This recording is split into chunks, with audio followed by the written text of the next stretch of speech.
Dziko la United States of America ndi limodzi mwa mayiko amene ndi amphamvu kwambiri pa dziko lonse lapansi. Chimene chayankhula iwo chimakhala final. Zimene iwowa akuganiza zimakhala mafacts. Zimene iwowa afuna kuti achite mu dziko lina lililonse zimakhala zotheka. Kaya akufuna abwere kwanu azakuthibule ina nyamuka zipita ndi zabwinobwino. Moti posachedwapo taona president wa ku Venezuela pa 3 mwezi wa January atagwidwa kuchoka America kuchoka kwawo kupita ku Venezuela ndi ukamugwira president ndi mkazi wake ndi kubwereranso mdziko la America. Like asilikali ku Venezuela nkangoyang'ana oyo zakhala zikuchitika kwa nthawi yayitali. Ndi ochepa amene amadziwa history yake. Kodi zinangochitika kuti ikhale United States of America. Kodi timadziwa kuti Malawi ndi state. Why akuyika United States? Well, momu jaso muliti mayiko ngati Texas, momu ya muli mayiko ngati California, New York ndi madera ena. Koma mbiri ya America mmaidziwa? Zina langa ndine Samavita. Ikamatha video yankho lake limene mokhale nalo ndilo kuti mbiri ya America timaidziwa chifukwa mokhala kuti mwaudzidwa ndi ineyo Samavita. Tiyeni tikhale limodzi. Dziko la United States of America linakhala dziko loziwika ndipo nzaka za ma 18th century. Well, chinaso chimene zingachitika nchokuti mu video ndizigwisa ntchito ma century. Koma pamene ndayankhula kuti ma century ndizikupasaniso zaka zake ma estimate. So tiyambirenso kawiri.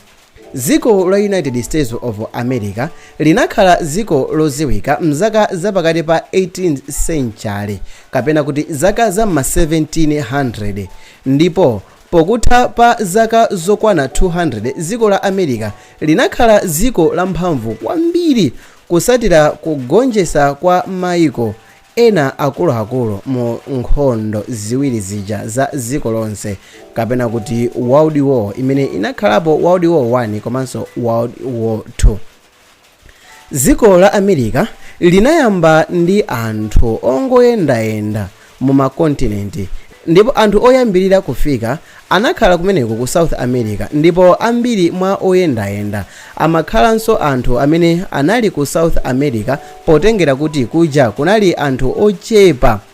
Anthuwa amakhala mbali mwa nyanja ndipo chifukwa chakuzizira kumapangisa madzi kuundana kapena kuti ice ndipo kukaomba dzuwa ice uja amasungunuka kupangisa kuti madzi azichuluka. Izi zinapangisa anthu kusuntha kupita ku mtunda ndipo chifukwa chokuti anthuwa anali osiyana kochokera anthuwa amayamba kuphunzira zikhalidwe zosiyanasiyana, ziyankhulo komanso nkhani yokhuzana ndi kadyedwe ndi zina pamene amakhala pamodzi. Malo abwino komanso nyengo yabwino zinathandizira anthu kukhala dera limeneli kwa nthawi yayitali ndipo gulu loyamba kukhala ku South America amatchedwa kuti the Mississippi. Anthuwa anamanga malo ochitira miyambo yosiyanasiyana komanso malo ochitira malonda ndipo anali malo alimi ndipo iwowa amalima mbewu monga nyemba komanso anali ndi atsogoleri amphamvu. Patapita kanthawi chigawo cha ku North America kunabwera madera ena a anthu okwana 5 monga kumeneko kunali a Mohawk, kunali a Meida komanso kunali a Sinena kungotchulapo magulu ochepa chabe ndipo iwowa anazitcha kuti people of long house. Anthu akumadera amenewa ankasankha mafumu awo owasogolera komanso anthuwa ankasankha anthu okhazikisa mtendere ngati mmene amakhalira apolisi. Ndipo munthu wina otchedwa Christopher Columbus anali odziwika bwino kwambiri ndi Geographic. Anapanga ulendo ofuna kuchoka ku East kapena kuti ku India poganiza kuti akapeza anthu kumeneko kupanga nawo ubale oti azichita malonda amene azapindulira anthu okhala ku America ndi anthu aku India. Kunakhalapo nkhondo yotchedwa Granada ndipo nkhondo iyi itatha mfumukazi Isabella oyamba komanso mfumu Ferdinand wachiwiri anagwirizana zopitirira ulendo wopita ku madzulo kwa Christopher Columbus. Koma Columbus anali atachoka ku Colonial mu August mu chaka cha 1492 ndipo iyeyo anachoka ndi zombo zitatu ndipo iyeyo anakafika kumeneko ku America pa 12 October, zimene zikuonesa kuti unali ulendo wautali oyenda pamadzi. Christopher Columbus anafika ku chilumba chotchedwa Bahamas, chodziwika bwino kwambiri ndi nzika zake zija monga Guanahani. Komanso kufika kwa Columbus ku America, history imatcha kuti nyengo ya pre-Columbian era, kapena kuti nyengo imene zinthu zinkachitika kusanafike Columbus. Kenaka mkuluyo anapita ku zilumba zimene masiku ano zimatchedwa kuti Cuba, ndipo iyeyo anakakhazikitsa chigawo chimene chimatchedwa kuti Haiti. Columbus anabwerera ndi Castile kumayambiriro kwa mzaka za 1493. Iyeyo anatenga anthu amene anawagwira kuti abwerere nawo kwawo ku India, ndipo mbiri ya ulendo wake inafala konse ku mayiko a azungu. Koma Columbus anapanganso maulendo enanso atatu mu chaka chomwechi cha 1493 opita ku America. Awa uku kunali kukayang'ana zilumba zotchedwa Lesser Antilles, kufikanso ku South America mu chaka cha 1498 ndipo anafika ku Gombe la kummawa kwa Central America mu chaka cha 1502. Ndipo mayina ena a Columbus amene amagwiritsidwa ntchito popereka zilumba adakagwiritsidwabe ntchito kufikira lero. Koma Christopher Columbus anayimbidwa mlandu ndi anthu ena mu nthawiyi ponena kuti anali wankhanza ndipo anachosedwa pa udindo wake. Nzaka zapakati pa 1700 kapena kuti ma 16th century kunayamba matenda otchedwa smallpox amene amakhudza anthu aku America, ndipo anthu ambiri analibe mankhwala ndipo matenda anafala kwambiri madera amene munali anthu ochuluka. Matenda amabwera kamba ka anthu obwera kuzachita malonda kuchoka ku Europe, ndipo 90% ya anthu aku America anafa ndi nthendayi. Kuti mumvetsetse bwinobwino ndi zakuti pa anthu okwana 100, anthu okwana 90 anamwalira chifukwa cha matenda amenewa. Dziko la Spain komanso Portugal anali mayiko awiri oyamba aku Europe kulamulira New World imene panopa imatchedwa kuti America, ndipo dziko la Spain limayang'ana Central America imene panopa ndi mzinda wa Florida, ndipo Portugal inatenga komanso kulamulira dziko limene panopa limatchedwa kuti Brazil. Ichitu ndi chifukwa chake chakuti ku Brazil mpakana panopa anthu ake amalankhula chi Portuguese. Mzaka zapakati pa 17th century kapena kuti ma 1800 maiko aku Europe anafika ku Africa ndi kusinthanitsa katundu ndi kutenga anthu. Ichi chinali chiyambi cha malonda a ukapolo. Anthuwa amayenda movuta kwambiri kuzafika ku maiko aku America, ndipo anthu ambiri ankafa mu msewu. Anthuwa akafika nawo ku America amawagwiritsa ntchito m'minda monga alimi kumeneko. Mosakhalisa kunayamba nkhondo pakati pa France ndi Britain, ndipo nkhondoyi inakhala pafupifupi kwa zaka zokwana 7, ndipo pamapeto ake nkhondoyi inakomera dziko la Britain. Chifukwa cha nkhondo imene inatha zaka zokwana 7 anthu akumenya nayi, dziko la Britain linali ndi ngongole zochuluka kwambiri, ndipo pofuna kubwezeretsa ndalama dziko la Britain lidayika misonkho ikuluikulu kwa maiko amene linalanda aja. Misonkhoyi inayikidwa pa shuga komanso zidindo, ndipo zinthu monga mabuku komanso china chilichonse chimene chimafuna chidindo chimayenereka kupangidwa ku Britain, ndipo chimayeneka kuti chikhale ndi chidindo pofunapo msonkho basi.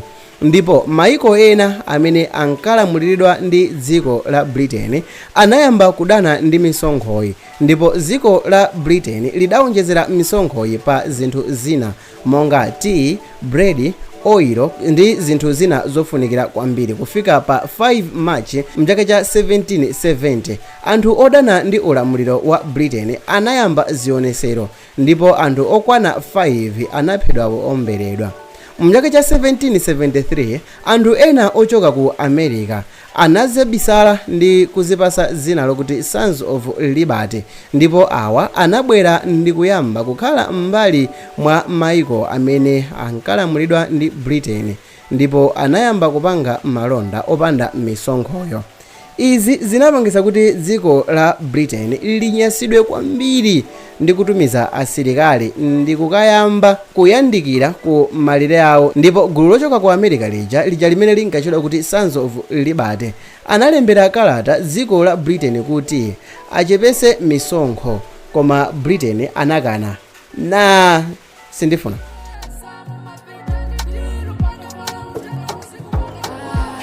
Ndipo mapeto ake anaonjezera asilikali m'malire awo. Posakhalisa nkhondo ya pakati pa America ndi Britain inayamba, ndipo analimba kwambiri kwa zaka akumenyana, koma panalibe munthu amene anafuna kugonja. Dziko la America anasankha owayimirira ngati general otchedwa George Washington, ndipo asilikali a America anakakamiza dziko la Britain ku salenda, ndipo mchaka cha 1787 dziko la Britain linasalenda. Kuchokera mu nthawi imeneyo kufika pano pa chaka cha 1787 chimatengedwa ngati chaka chimene dziko la America linapeza ufulu ozilamulira. Ndi chifukwa chake iwowa amakhalanso ndi tsiku lokumbukira independence yawo ndithu. Ndipo mchaka cha 1789 dziko la America linasankha a George Washington kukhala president oyamba wa dziko la America. Mchaka cha 1803 panali kusamvana pakati pa France ndi America. Maikowa amangoyang'anira chigawo cha ku Southeast America chotchedwa Louisiana, chimene ndi chachikulu kwambiri, chinali chachikulu kokwana 52,378 square miles, ndipo America inagula Louisiana kuchokera ku France pofuna kuteteza dziko la Orleans ndi mtsinje wa Mississippi, kamba kakuti lidali doko limene limawathandiza kwambiri pa malonda. Napoleon anagulisa malowa kamba ka mavuto a zandalama komanso kupanduka kwa akapolo aku Haiti, ndipo adagulisa pa mtengo wa $15 million. Ndipo ndalankhula izizi kuti mumvetsetse kuti dziko la America pang'ono linayamba kuchita expand chifukwa chakuti dera lija la Louisiana linachita kugulidwa kuchokera kwa Napoleon pa mtengo wa $15 million. Patangopita zaka zochepa panayambika nkhondo, ndipo ichi chinali chaka cha 1812 pakati pa America ndi Britain kachiwirinso, ndipo nkhondoyi inayamba chifukwa Britain amakanabe malonda pakati pa America ndi Britain. Britain inali kukopa anthu oyendesa sitima aku America kuti aziyendesa ku Britain, ndipo Britain inali kuthandiza magulu olimbana ndi America pofuna kuti America isakule polanda madera ena. Ndipo mchaka cha 1814 asilikali a Britain analanda komanso kuotcha Washington DC, kuphatikizapo anaotcha White House. White House imene mmayidziwa ija. Izi zinakuza kwambiri nkhondo imene inali mchaka cha 1815. Apa panali pa 18 May mchaka cha 1815. Pa 28 May mchaka cha 1830 president wa number 7 wa America anasayinira kuti ma India onse achoke malo amene amakhala kuyambira mu nthawi ya makolo awo kupita kumadzulo kwa mtsinje wa Mississippi, ndipo mu nthawi imeneyi anthu ochuluka anafa chifukwa panali kusamvana. Kusanafike anthu ochokera ku Britain kuti afuna zakhale ku America kumeneko, ma Indians anali atafika kale ku madera amene wawa, ndipo madera aja a California mbali mwa nyanja kuja ku California, madera amene aja amene analiko ochuluka anali anthu ochokera ku India, anali anthu ochokera ku Japan, amene anali anthu amene anali nzika zenizeni za mziko limene lija. Ndalankhula kuti ziko pachifukwa sikuti mundisuse ayi mungondimvesera ndayankha kuti dziko. Mu chaka cha 1821 Mexico idalandira ufulu kuchokera ku dziko la Spain, ndipo dziko la America linathandizira chigawo cha Mexico kuti chikhale chozidalira komanso likhale dziko lozitukula kwambiri makamaka pa nkhani yokhuzana ndi chuma komanso chotukuka. Ndipo December pa 29 mchaka cha 1845 Texas inakhala mbali imodzi ya America. Kumbukirani kuti poyambirira pomwe Texas inali mbali ya Mexico, koma wayo chifukwa cha zachumaso kulili kukonda kugulisa malo zinapezekana kuti Texas yakhala mbali ya America. Koma kumbukirani kuti sinangokhala mbali ya America for free, zinapezekana kuti panali chinkulirano, panali matrix, koma wayo zinachitika basi. Patadusa kanthawi dziko la America linayamba nkhondo yapachibale yapachiweniweni. Izi zinayambika chifukwa chakuti chigawo chakumpoto kwa America kunali makampani ndi ntchentche, pamene chigawo chakumwera chimadalira kwambiri ulimi, ndipo amagwira akapolo kuti azikawagwirisa ntchito m'mindamo. Izi zinapangisa kwambiri kusemphana kwa anthu, ndipo Abraham Lincoln atangosankhidwa kukhala president anadana kwambiri, ndipo analamula kuti za ukapolo zithe. Izi zidapangisana kuti za ukapolo zithe limodzi ndi nkhondo yapachiweniweni imene inalipo. Ndi chifukwa chake Abraham Lincoln ndi mmodzi mwa anthu amene amalemekezedwa kwambiri ndi anthu achikuda amene ndi ma African American. Pa 14 April mchaka cha 1865 Abraham Lincoln anaomberedwa ndi munthu wina pamene anali ku theater kuonera sewero. Munthu uyu dzina lake linali John Booth, naye anagwidwa pa 26 April ndipo anaomberedwa ndi asilikali a Union. Mzaka zosatirazo inali nthawi yoti dziko la America lipume ku nkhondo, pamene anasankha Andrew Johnson kukhala president amene mdzikomo munali mgwirizano. Ndipo mchaka cha 1876 dziko la America linapeza golide kudera lotchedwa Black Hills komanso ku Dakota, ndipo anasegula migodi nkuyamba kukumba golide, ndipo zinathandizira kwambiri kutukula dziko la America. Mchaka cha 1898 kunayambika nkhondo pakati pa America ndi Spain. Nkhondoyi inayamba ndi kumira kwa USS Maine ku doko lija la Havana. Izi zinasongozera nkhondoyo, ndipo USS Maine inali sitima imene inali yaku America ya nkhondo, ndipo iyoyi inamira mchigawo cha Spain. Pakutha pa nkhondoyi dziko la Spain linathesa usamunda mdziko la America, pamene Spain inasalenda nkhondo, ndipo Cuba inapeza ufulu ozilamulira mu nthawiyi. Kumbukirani kuti Cuba inali pansi pa Spain. Mchaka cha 1915 sitima ya Britain yotchedwa Louisiana inamirisidwa ndi sitima ya Germany. Apatu kumbukirani kuti tili mkatikati mwa nkhondo ya 1915. Anthu ena nkumafunsa alisamu zona iwo kuti pasira mbiri ya America kudumpha kuchokera mchaka cha 1898 kungofikira mchaka cha 1915. Kumbukirani kuti ndangodumpha zaka zosakwana even ndi 17 zomwe. Ndiye sikuti mudere nkhawa. Palibe chofunikira kwambiri mu history chimene chinachitika mzaka zokwana 17 chimene ndikhonza kuchilongosa kuti chipange sense. Ndiye ingondilolani kuti ndifike mchaka cha 1915. Itamirisidwa sitimayi, anthu okwana 128 aku America anafa nawo pa nthawi zimene zinazesa udani pakati pa America ndi Germany.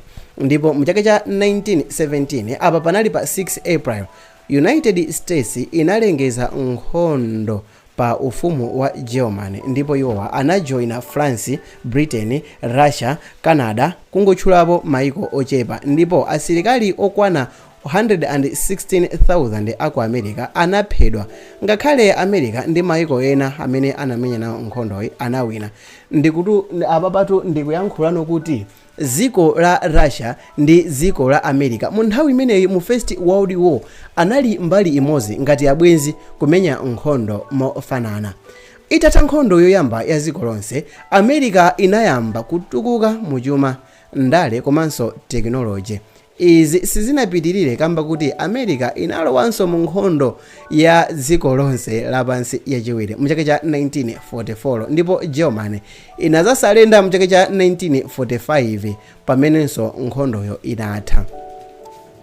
Kuitatha nkhondo kunapangidwa mgwirizano ndipo mgwirizano umene unapangidwa kufuna kutetezana wina ndi nzake pa nkhondo otchedwa NATO, ndipo USA komanso Soviet Union inayamba kufuna kuonesa ukulu pa mphamvu, ukulu pa nkhani yokhuzana ndi nkhondo pamene inayamba kutumiza anthu ku nkhani yokhuzana ndi space.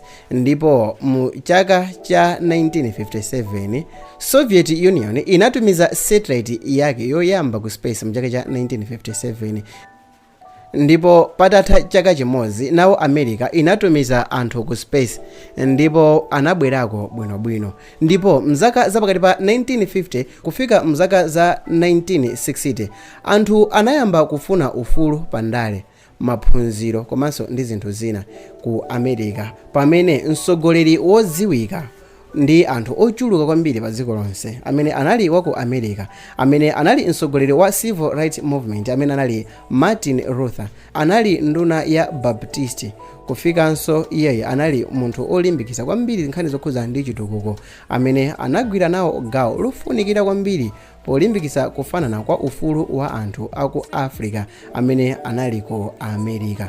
Kufikira musiku la lero America ndi dziko lotchuka kwambiri pa nkhani zokhuzana ndi chuma, nkhani yokhuzana ndi mphamvu za asilikali, komanso ndi dziko limene zambiri pa dziko lonse lapansi ndi zosogola. Koma mungokumbusana, dziko la United States of America linapangidwa kwambiri ndi anthu ochokera malo osiyanasiyana pa dziko lonse lapansi. Kuli anthu akuda, kuli anthu achi China, kuli anthu achi India, kuli anthu ochokera madera osiyanasiyana kuphatikizapo Japan, ndipo iloli limalandira anthu osiyanasiyana ochokera maikonso osiyanasiyana. This is one of the longest videos guys. Ngati mwafika kumpeto kwa video ndikukupasani ulemu wanu mwapaderadera kwambiri, ndisakuthereni mawu, ndingokuwuzani kuti mupange like video. It's your boy Sam Mbili. Don't know video sadira. Bye.